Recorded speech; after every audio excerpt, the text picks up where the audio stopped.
Ryan Garcia looks like he's in some big trouble based on information coming out of the New York State Athletic Commission. And Devin Haney, more than likely, is going to be dropping his belt because he just got an order from the WBC.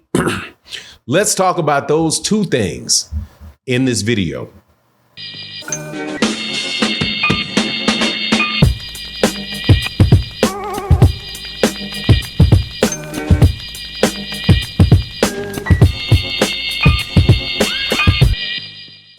All right, welcome back to the channel. So in the ongoing saga of Ryan Garcia popping, Devin Haney getting his behind whooped, we've got some updates and really not good updates for either one of the two people, but we're going to talk about it. But before I do, let me welcome you back to the channel. If you're new to the channel, hit the subscribe button and join the family. Keep chopping it up with us. Hey, and thank you to everybody that supports in the channel. Seriously, thank you, Daryl McKinney, with the big $10 super thanks in the last video we did. Gotta say thank you to you, sir. Thank you very, very much for being such a big supporter. And shout out to Crunk Jim. Shout out to the great Tommy Hearns and everybody around you. So much appreciate you guys checking out the channel. Yeah, that's right. We got Hall of Fame legendary fighters checking out the videos. But let's get into this because Ryan Garcia popped for something called Ostarine against Devin Haney. And people are wondering whether or not he's going to get suspended and what's going to happen. There was a lot of conversation about the amount that is in Ryan's system being consistent with contamination and something that is coming through comes through supplements, which means he could have not intentionally meant to cheat. But update, because after so many people sent the stuff, I actually looked through the rules, or at least a document related to testing levels for different things for the New York State Athletic Commission. And it says something about supplements that doesn't look good for Ryan Garcia. It says essentially that something called strict liability for something being in your system, that if something is in your system, you're responsible for it, and said that fighters should know that there is evidence of supplements being contaminated. And so therefore, you basically saying you shouldn't take the supplements because, hey, if you pop dirty, that's just going to be on you.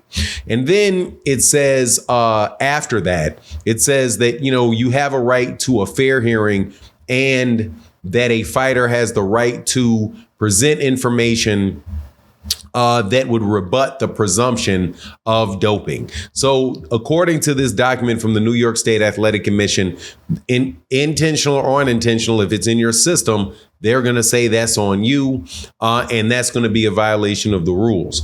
What that means, though, you don't know, because is that a mitigating factor? For example, when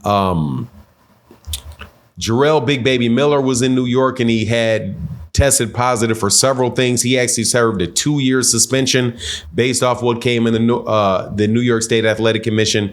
Would Ryan Garcia get that amount of time off from boxing, or would they give him something as more of a slap on the wrist if he can prove that it was contamination?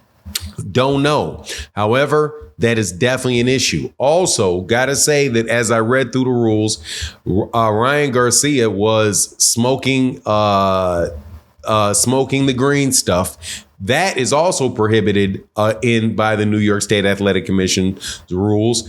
And there was information put out that he was using an IV. I think I saw him. I've seen an IV, and IVs are not legal in New York as well. However, I don't know whether or not he's actually been accused of that. And because the evidence that was put forward from VADA to the New York State Athletic Commission was not, I don't think that it had said anything about using an IV. And so I don't know exactly how that particular accusation, because I've seen that out on the internet, is going to make it into the hearing that they have about the adverse findings for Austrian in the system. So just not a really all around, not a good look at all for Ryan Garcia. And if Ryan Garcia pops, then Ryan Garcia, because he already popped. If they wind up suspending him, it could be for a long time. It could be 6 months. It could be 2 years. Who knows? But just an all around bad situation for Ryan Garcia.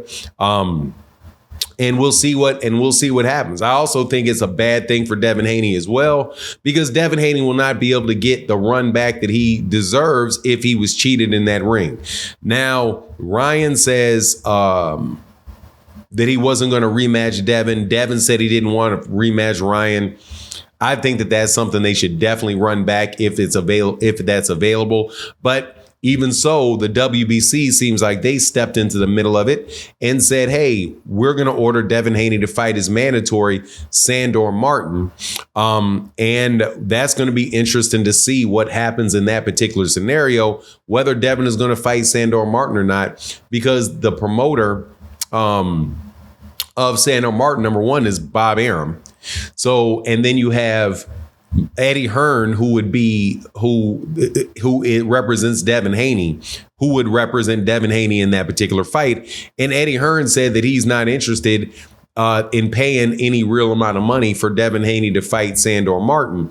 So he says that, look, Devin Haney's going to have to drop that belt because he's going to just get a little bit of money for that fight. And Devin, I don't think, wants to fight somebody for just a little bit of money. So it may wind up that Devin Haney drops that belt because if Eddie Hearn is not interested in paying for that fight, well, who's going to pay for the fight? It'll go to a purse bid, and and you'll have Top Rank, who is Sandor Martin's promoter. And there's a very good chance that Top Rank could actually win that purse bid. And if he wins that purse bid, 70-30 is the purse split for the mandatory challenger for the WBC title. We know that because of all of the conversations that went on around Devin Haney and Shakur Stevenson. Well, he's going to have to give Sandor Martin at least 30% of that purse bid. But who knows how much they're going to actually pay for that fight with Devin coming off of a loss and Sandor Martin not necessarily being a very big name. So it's a lot of interesting stuff going on. And again, as far as it goes with Ryan Garcia, I'm an advocate of let's see how it plays out. But when they say that it's strict liability in New York, and, again, boxing is not that big a sport in New York. So the people that say that, hey, they're going to money talks and all of that. I don't know, man. I remember when Plaxico Burress got caught with that, got caught with something in some arm. When I mean an arm, I'm talking about something that shoots, right? Not an arm on my shoulder. When he got caught with that and accidentally shot himself, he did time. He did time for shooting himself in New York. So who knows what's going to happen, man? I think Ryan, based off that reading, even if he proves that it was a contamination, he could still get a suspension. The issue is, okay, if that winds up being the case, how long will the suspension be?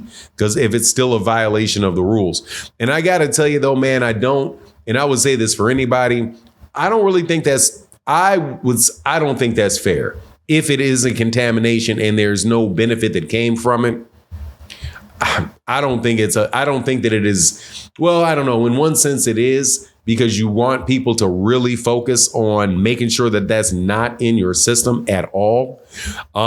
And so therefore it can serve as a deterrent for anybody to put anything in their system.